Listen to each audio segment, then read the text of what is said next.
Hello दोस्तों, जय हिंद। फिर मैं इतना प्रैक्टिस किया जाए और फिर कुछ क्वेश्चन को देखा जाए, इंपॉर्टेंट क्वेश्चन जो आपकी परीक्षाओं में पूछे जाते हैं। ठीक है ना। जरा पहला क्वेश्चन जरा देखिएगा और लगाते भी रहिएगा, लगा करके साथ साथ में आप आंसर भी दीजिएगा। ठीक है ना। जरा पहला क्वेश्चन देखिएगा, एबीसीडी एक वर्ग है। क्या है? एक वर्ग है एबीसीडी। आपको पता है कि वर्ग की भुजाएं क्या होती है भैया? चारों बराबर होती है ना। तो क्या कर रहा है कि ए बी और सी डी में, यानी ए बी और किस में? सी डी में और कितना परसेंट का करा? 30% की वृद्धि हो। और वहीं पर क्या करा? बीसी और एडी में, यानी बीसी और एडी में कितने परसेंट की वृद्धि हो? 20% की वृद्धि हो। तो क्या कर रहा है कि कुल वृद्धि कितना होगा? देखिए भाई, कुछ भी ऐसा कहेगा ना तो बात एक ही है, सीधा सा। क्या है बात? जरा देखिए, पहले कितना परसेंट करा? 30%, फिर कितना परसेंट? 20% ना। एक फार्मूला होता है A plus B plus A B by 100। ठीक है ना। तो यही काम कर लीजिएगा ना, तो क्या दिक्कत है? तो कितना हो जाएगा? 30%। पहले 30 कर लीजिए, फिर 20 कर लीजिए, फिर क्या हो जाएगा? उन दोनों का गुणा 30 गुणे 20/100। यही आंसर हो जाएगा। 30 20 50 और 3 दूना 6, कितना हो जाएगा? 56% वृद्धि हो जाएगा, है ना। तो बस यही क्वेश्चन। तो क्वेश्चन क्या था कि परिणामी आयत का क्षेत्रफल वर्ग के क्षेत्रफल से कितना अधिक है। तो जरा देखिए, इसमें पहले तो वर्ग था तो जाहिर सी बात है, क्या बोला? बाद में आयत बन जाएगा ना। क्यों बन जाएगा? क्योंकि ए बी और सी डी को क्या कर दिएगा? 30% बढ़ाया गया और इसको 20% बढ़ाया गया, तो भुजाएं बदल जाएगी। तो आमने सामने की भुजा 30% बढ़ जाएगी और ये वाली भुजाएं 20% बढ़ जाएगी। तो क्या बन जाएगा? वर्ग से आयत बन जाएगा। तो कितना परसेंट की वृद्धि हो जाएगी? 56% का एरिया में वृद्धि आ जाएगा। आप लोगों का आ ही रहा आंसर, है ना। चलिए अगला क्वेश्चन देखा जाए। अगला क्वेश्चन लगाइए। ये अगला क्वेश्चन ये वाला लगाइए, इसका आंसर दीजिए। चलिए ये देखिए, क्वेश्चन तो बड़ा है ना, तो इसका आंसर देखते हैं। क्वेश्चन है, देखिए क्वेश्चन को बड़े आराम से समझिएगा। क्वेश्चन है कि 4% की दर है पहले 3 वर्ष के लिए। सबसे पहले बात तो साधारण ब्याज की दर है। पता है आपको कि साधारण ब्याज हर साल का होता है भैया, बराबर होता है, कोनो दिक्कत नहीं है। तो 4% की दर है 3 साल के लिए, तो 4 कितना हो गया? 12% का रेट मिल गया 3 साल के लिए। बोलिए कोई दिक्कत नहीं। उसके बाद से क्या करा? फिर 8% की दर अगले 2 वर्ष के लिए, यानी 2 साल के लिए कितना है? 8%। तो कितना हो जाएगा? 16 हो जाएगा ना। और फिर क्या कर रहा है कि 9% की दर है 5 वर्ष से अधिक अवधि के लिए दिया जा रहा है। 5 वर्ष से अधिक अवधि का मतलब 3 2 5 साल हो गया। इससे अधिक अवधि के लिए तो ये भी देख लिया जाना कि कुल कितने समय के लिए दिया गया। तो देखिए पढ़िए, कुल 7 वर्षों के लिए दिया गया। तो 5 साल तो हो ही गया, बचा कितना? 2 साल। कितना दिया जा रहा है? 9। तो 9 दूना कितना हो जाएगा? 18% ना, क्योंकि हर साल बराबर होता है रेट। चलिए अब इसी को ऐड कर लीजिए, कितना हो जाएगा? 18 12 30, 30 और 46।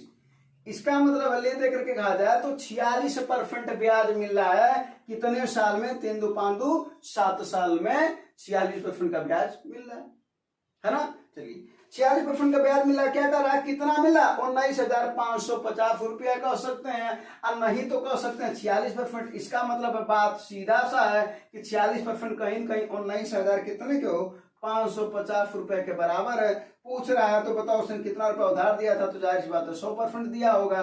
तो 100 का वैल्यू याद कर लो, 33 तिरछा गुणा कर दो, क्या हो जाएगा? 19,550 गुणे 100/46, है ना। इससे काट दो, कितना हो जाएगा? 2 दूना 4, 2 3 6 और 2 कितना हो जाएगा? 2 9 18, 1 2 7 14, 2 7 14, 2 5 10। 23 से इसको काट दो, कितनी बार में कट जाएगा भैया? ये 23 चौको 92, 5 57 दूना 46, 11 15 5, है ना। 00 लगा तो यानी 42,500 रुपया क्या हो जाएगा? उसने उधार दिया होगा। तो सवाल बड़ा था, ठीक है ना। लेकिन देखिए भाषा समझ में आई होगी, तो भाषा समझ में आएगी तो बहुत अच्छी बात होती है। 46% इसका रेट दिया जा रहा था। अगला सवाल जरा लगाइए तब तक। चलिए अगला सवाल देखिए, इसका आंसर बताइए।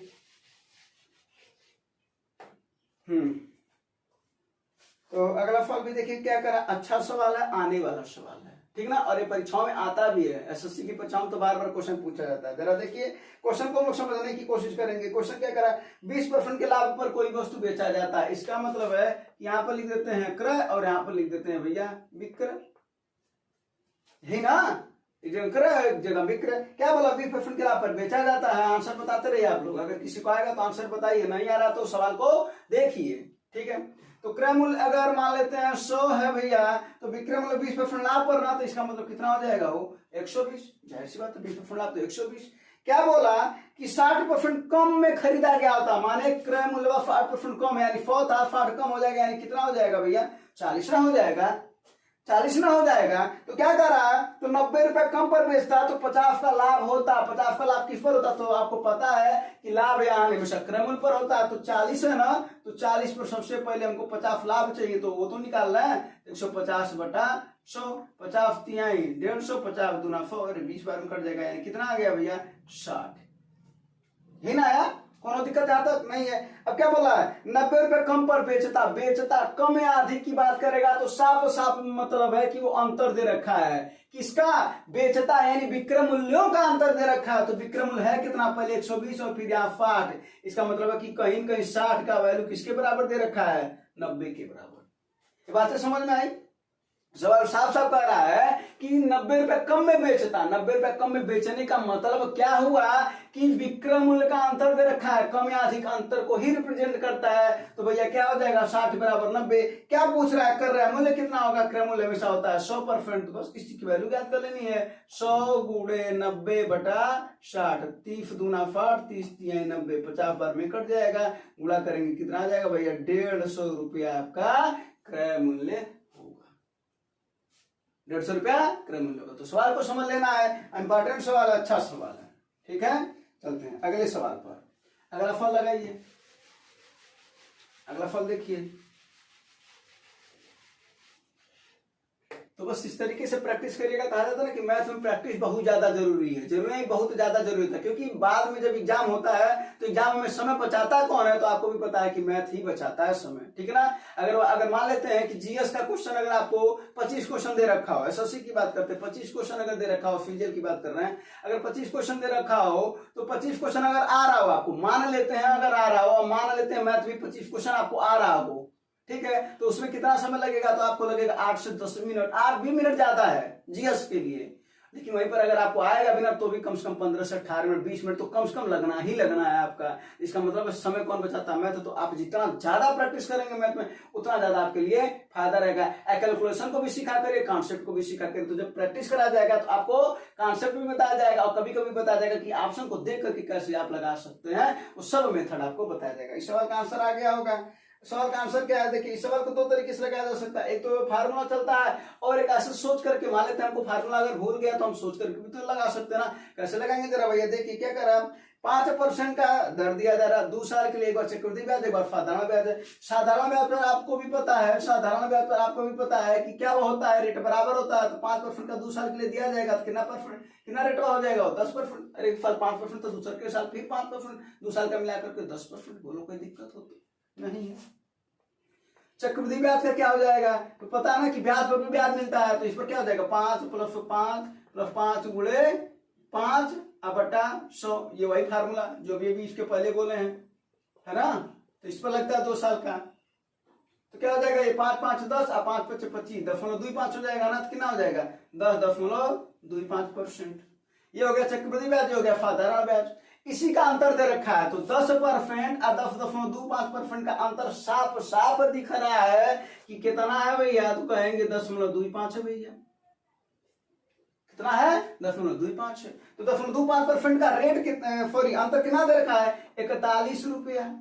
तो पूछ रहा है बताओ राशि कितनी थी, राशि हमेशा 100% होती है, तो 100 की वैल्यू पूछ रहा है, तो क्या हो जाएगा 41 गुणे 100 बटा 0.25, 0 हटाएंगे तो 100 का गुणा नीचे कर देंगे तो 0 हट जाएगा, तो ऊपर भी तो करना पड़ेगा, बिल्कुल करना पड़ेगा। 25 चौको 100 कितना हो जाएगा, 4 × 9 = 4, चौको 16 और 2 जीरो आगे लगा देंगे, 16,400 रुपया आपका क्या आ जाएगा, क्रय मूल्य आ जाएगा, ठीक है ना। और क्रय मूल्य राशि आ जाएगा, कितने राशि है वो। अच्छा वहीं पर एक फार्मूला भी होता है कि चक्रवृद्धि ब्याज और साधारण ब्याज का जो अंतर का फार्मूला होता है P × R/100⁻², ठीक है। ये 2 साल के लिए है, लेकिन ये 2 साल के लिए 3 साल का देता तो 3 साल इसी तरीके से कर सकते हैं, जैसे 5 का अगर 3 बार के लिए देता तो क्या कर लेते हैं 15% हो जाता साधारण ब्याज। अच्छा चक्रवृद्धि ब्याज क्या याद कर लेते तो 2 साल का आ गया 10.25, 1 है 5, फिर इसको इसी फार्मूले पर रख करके, इस वाले पर रख करके फिर हम निकाल सकते हैं। तो दोनों का अंतर ले लेंगे, उसके बराबर अंतर, तो 100 बराबर कितना, तो भी आ सकता है ना। चलिए और एक फार्मूला भी नोट कर लीजिएगा जिस तरीके से भी आप लगा पाए। अगला सवाल, अगले सवाल को लगाया जाए, क्योंकि प्रैक्टिस किया जाएगा तो केवल प्रैक्टिस, है ना। चलो अगला क्वेश्चन, अगला क्वेश्चन जरा देखो क्या है, कह रहा एक कुर्सी का अंकित मूल्य उसकी क्रय मूल्य से 75% भैया अधिक है। क्या कह रहा, दुकानदार को ना तो लाभ हो रहा ना तो हानि हो रहा, तो उसे छूट कितना देना चाहिए। अच्छा सवाल है, जरा देखो आपको पता है कि छूट हमेशा किस पर मिलता है, तो कहेंगे अंकित मूल्य पर मिलता है, तो शायद यही ना छूट होता है। 100 में से छूट जाए, अंकित मूल्य पर अगर छूट दिया जाए, इसी को बोलते हैं विक्रय मूल्य भैया। क्या बोलते हैं, विक्रय मूल्य बोलते हैं कि नहीं बोलते हैं। और फिर इसी के आगे लगा दिया जाए क्रय गुणे 100 प्लस लाभ, अगर लाभ हो रहा है तो प्लस होता है और हानि हो रहा है तो माइनस होता है, अब बटा 100, ये तो विक्रय मूल्य है। इसी वजह से फार्मूला बन जाता है, अगर ये भी विक्रय मूल्य, क्योंकि अंकित मूल्य पर जो छूट मिलता है आपको वही विक्रय मूल्य होता है दुकानदार का, और क्रय मूल्य पर हमको जो लाभ या हानि होता है वो विक्रय मूल्य होता है हमारा। तो कहीं कहीं ये दोनों बराबर है, तो बोलिए है कि नहीं है। बस अब इसी सवाल पर ये लग जाएगा, जरा देखिए 100 से 100 तो कट ही जाएगा, इसी कॉन्सेप्ट पर लग जाएगा। ठीक है, अब देखिए क्या है, क्या बोला है कि 75% अधिक अंकित किया जाए। सबसे पहली बात बता दे, अंकित मूल्य क्रय मूल्य से ज्यादा ही होता है, अंकित मूल्य क्रय मूल्य से ज्यादा ही होता है। कभी दुकान पर जाइएगा, सामान खरीदिएगा, जाहिर सी बात है सामान पर पैसा ज्यादा लिखा रहता है। जींस खरीदने जाते हैं, 1000 रुपए का जींस है तो उस पर लिखा रहता है 1000, आपको पता है कि 20% आपको क्या चाहिए भैया, डिस्काउंट चाहिए, तो 20% डिस्काउंट लेते हैं तब जाकर के वो कम आ जाता है ना। तो आपका क्रय मूल्य होता है और दुकानदार का वही क्या होता है, विक्रय मूल्य होता है। जैसे में दुकानदार बेचता है और हम खरीदते हैं। ठीक है, तो उसी तरीके से अंकित मूल्य पर हमेशा छूट दिया जाता है। तो जरा देखिए क्या करा, 75% अधिक है तो अंकित मूल्य अधिक होता है, क्रय कम होता है, यानी क्रय को अगर हम 100 मानेंगे तो जाहिर बात इसको कितना मानना पड़ेगा, 175। फार्मूले में रख लीजिए, चलिए सवाल लगा लिया जाए। ये क्या है, 100 माइनस छूट ही तो ज्ञात करना है ना, बराबर 100 गुणे 100। अब एक भाषा यहाँ पर देखिए यूज क्या किया है, न तो लाभ हो रहा है न तो हानि हो रहा है, न तो लाभ हो रहा है न तो हानि हो रहा है, इसका मतलब वो क्या है भैया, 0 है ना। तो 25 चौक के 100 और 25 सत्ते 175, फात का गुणा कर देते कितना हो जाएगा, फात 4 माइनस छूट को हम x मान लेते हैं, है ना, तो कितना हो जाएगा, फात x बराबर 400, है ना, 0 तो खत्म हो गया 400। अब ये 400 इधर आएगा, फात उधर जाएगा, कितना हो जाएगा 300 बराबर 7x, 7 से इसको काट देंगे, 7 चौके 28 और फात कितना बचा 2, फात दूना 14, 42 कुछ आएगा, 42 कुछ वाला एक ही ऑप्शन है, इसको पूरा मत काटिए। देखिए 42 वाला एक ही ऑप्शन है तो इसको पूरा काटने की कोई जरूरत है क्या, पहला ऑप्शन फिल हो जाएगा। ठीक है, कभी कभी आप लोग परीक्षा में क्या करते हैं, पूरा का पूरा काट लेते हैं, जब काट करके आता आंसर ना तो एक बार घेरते भी जरूर है, मत क्या करिए, वो तो आंसर आएगा 42 कुछ एक ही ऑप्शन में है ना। चलिए तो बातें समझ में आ गई, ये नोट उतार लीजिएगा, ये बहुत काम का चीज है। ठीक है ना तो लाभ ना तो हानि वाले पर भी लग सकता है। ठीक है ना, अगर वही लाभ और हानि दिया रहता, लाभ हानि अगर दिया रहता ना तो ज्ञात करना होता तो भी हम इसी में रख सकते थे। समझ में आया, अगर छूट दिया रहा होता, यही सवाल दे करके अगर छूट दिया रहता, लाभ या हानि पूछता तो भी हम इसी फार्मूले का यूज करते। तो सवाल बहुत सारे हैं। ठीक है, अब सिंपल सवाल तो ये करेगा, अंकित मूल्य छूट दे दे, क्रय दे दे, लाभ हानि पूछे तो भी लगा सकते हैं, लाभ दे दे, क्रय दे दे, छूट दे दे, अंकित मूल्य पूछे तो भी लगा सकते हैं, अंकित दे दे, क्रय दे दे, लाभ दे दे, छूट पूछे तो भी लगा सकते हैं। तो सवाल इसके बहुत है, तो इस वजह से इस कॉन्सेप्ट को उतार लीजिएगा, इंपॉर्टेंट कॉन्सेप्ट है। ठीक है, अगला सवाल चलिए लगाइए। अगला सवाल क्या है, अगला फल अगर अच्छा संख्याओं का औसत 12 प्रत्येक में 2 की वृद्धि कर दिया जाए तो नया औसत क्या होगा। देखिए कभी भी अगर ऐसा सवाल दिया रहा है कि प्रत्येक में क्या करा, वृद्धि किया जा रहा है, यानी जोड़ा जा रहा है, प्रत्येक में जोड़ा जा रहा है, तो औसत कितना है। कभी भी अगर ऐसा कहेगा तो देखिए औसत कितना है, 12 है, तो क्या किया गया है, सभी में 2 जोड़ा गया तो आप ही जोड़ दीजिएगा, कितना, केवल 2, कितना हो जाएगा, नया औसत 14। कर देता तो अगर घटाया जाता तब क्या करते, तो कोई दिक्कत नहीं, घटा देते, कितना हो जाता है 10। कर देता तो गुणा करना रहता तब क्या करते, तो गुणा कर देते, तो कितना हो जाता है 24। कर दीजिए अगर भाग करना रहता तब क्या हो जाता, तो भागा 2, कितना हो जाता है 6। 4 फल बता दिए, यही सवाल 4 फल बता देगा। वहीं पर एक जगह जब कहा है कि 2% 2 की क्या हो, वृद्धि हो तो औसत हो जाएगा 14, जोड़ दीजिएगा। 2 की कमी होता है अगर तो औसत 10 हो जाता है। 2 का गुना अगर होता है, सभी संख्या में 2 का गुणा कर दिया जाए तो औसत नया वाला कितना हो जाता है, यही सवाल में कितना हो जाता है 24 होता है। सभी में 2 का भाग दे दिया जाए तो औसत कितना होता है 6 हो जाता है। देखिए 4 सवाल बता दिए। ठीक है, चलिए तो ये हो गया, इसका आंसर मिल गया आपको 14। अगला फल लगाइए। हाँ अगला फल जरा देखिए क्या कर रहा है, कह रहा है नाव और धारा का सवाल है, वापस आने में सवाल पूछ रहा है कि कितना समय लगेगा।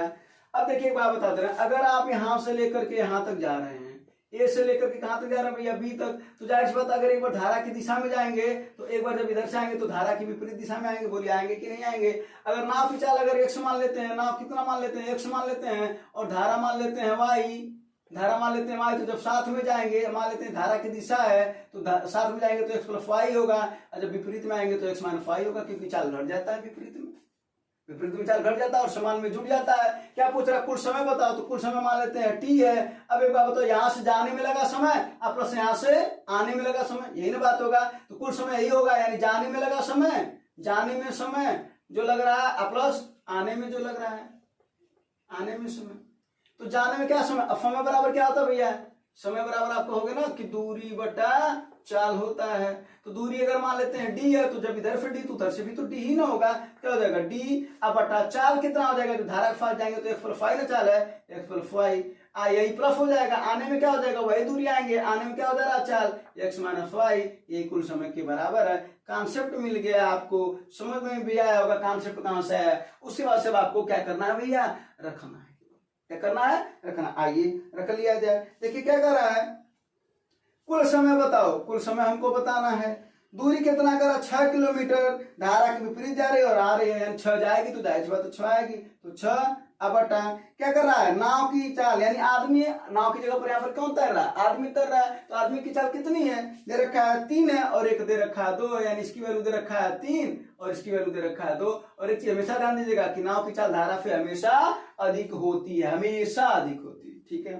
चलिए यहाँ पर क्या हो जाएगा, 3 और 2 5 प्लस 6 बटा 3 में से 2 जाए 1, इसी को साल को बटा 1 का मतलब कोई है नहीं, तो 6 × 35 36 बटा 5, इसी को क्या लिखते हैं 7 × 1 बटा 5, क्या घंटा, 7 से 1 बटा 5 घंटा, या 1 बटे 5 घंटा को क्या कहते हैं, 12 मिनट ना कहते हैं। 60 मिनट का 1 घंटा होता है, तो 1 बटे 5 को 12 मिनट कहते हैं, तो 7 घंटा 12 मिनट कह सकते हैं, चाहे 7 से 1 बटा 5 घंटा। कॉन्सेप्ट उतार लीजिएगा और ये सवाल भी लग गया। जब कॉन्सेप्ट तैयार होगा ना तो प्रैक्टिस करने के साथ साथ ना बाकी सवाल भी तैयार होगा, ठीक है ना। प्रैक्टिस करने का मतलब नहीं कि डायरेक्ट सवाल को लगा ही लिया जाए, कुछ कॉन्सेप्ट भी सीखते चलेंगे और प्रैक्टिस भी करते चलेंगे, उसको तो प्रैक्टिस करते हैं ना, तो ताकि कॉन्सेप्ट भी पता चला, प्रैक्टिस भी करते रहे। अगला क्वेश्चन देखा जाए।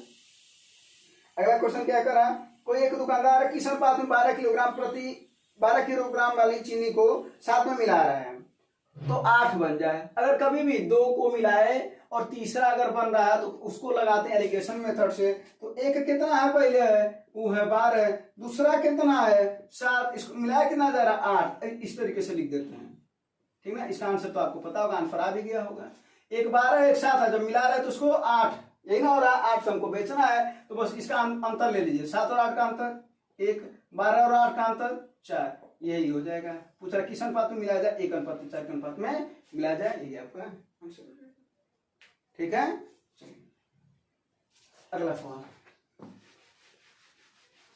अगला सवाल को ना एक बार हम लोग किससे लगाए हैं, अगर हम लोग एक ऑप्शन से लगाने की सोचे तो ऑप्शन से भी लगा दे रहे हैं और हम बाकी तो लगा देंगे, बाकी आप लगाइए, ठीक है ना, और बेसिक से भी लगा दे रहे हैं। तो जरा देखिए क्या कर रहा है, पहला ऑप्शन दे रखा है 4, सवाल पढ़ लीजिएगा, फिर दूसरा दे रखा है 2, और फिर कितना दे रखा है 3, और फिर दे रखा है 5, कोई दिक्कत नहीं है। सवाल क्या है, 6 घंटे में दूरी तय करता है जबकि वापस जब आ रहा है, यानी एक व्यक्ति है जब जा रहा है तो कितने से कितना दूरी तय करा, 6 घंटे में कहीं जा रहा है, कितना में 6 घंटे में। जब वापस आ रहा ना तो अपनी चाल को 1 किलोमीटर प्रति घंटा कम कर दे रहा है, यानी अगर मान लेते हैं कि अगर वो 4 से जा रहा है तो आधे वक्त 3 से आया होगा, यही बात कर रहा है, सवाल यही कर रहा है। 2 से गया होगा तो 1 से आया होगा, 3 से गया होगा तो 2 से आया होगा, यही ना बात कर रहा है। अब 5 से गया होगा तो 4 से आया होगा। क्या कर रहा है, तो जब एक कम कर ले रहा है तो चाल कम होगा, तो जाहिर सी बात है समय ज्यादा लग जाएगा, क्योंकि चाल बड़ा दूरी बटा समय होता है, समय कम तो चाल ज्यादा, चाल कम समय ज्यादा, तो चाल कम हुआ है ना तो समय ज्यादा लग जाएगा। तो जब समय ज्यादा लग जाएगा तो 9 घंटा उसको लग गया आने में। तो पूछ रहा है वापिस आने में उसकी गति कितनी है, वापिस आने में, वापिस आने का मतलब है कि ये 1 किलोमीटर कम दिया है, इसका मतलब ये वापिस वाला है, और अगर वापिस वाला ना होता तो ये कितना होता, मूल वाला कितना होता, तब आप कहते 5 हो जाता, ये कितना हो जाता 3 हो जाता। किलों की बात समझ में आया, बताइएगा सभी लोग, ये 4 हो जाता और कितना हो जाता 6 हो जाता है, बात समझ में। वापिस आने वाला है पूछ रहा ना चाल, तो वापिस चाल वाला 1 किलोमीटर कम है, तो जो नहीं वापस आया था जो गया था वो 1 किलोमीटर ज्यादा रहा होगा, 1 किलोमीटर ज्यादा रहा होगा, बोले कोनो दिक्कत नहीं है। अब दूरी तो बराबर है तो क्या करेंगे, एक बार 6 घंटे में जा रहे हैं और एक बार 9 घंटे में जा रहे हैं, अब पता चल जाएगा खुद, जो बराबर आएगा वही आंसर है। कैसे, ऐसे जरा देखिए, अगर हम मान लेते हैं कि वापस जब आ रहे हैं तो हम 5 से आ रहे हैं तो 5 छक्के 30 किलोमीटर गए होंगे। क्यों, क्योंकि दूरी बराबर क्या होता है भैया, चाल गुणे समय, चाल गुणे समय। तो जब हम वापस आए, जब जा रहे थे तो कितना हो जाएगा, 5 गुणे 6 घंटा, यही ना। और जब वापस आ रहे थे तब कितना हो जाएगा, यही 4 है ना, तो 4 9 36। जरा बताइए 30 36 के बराबर है, नहीं है, पहला ऑप्शन गलत हो गया।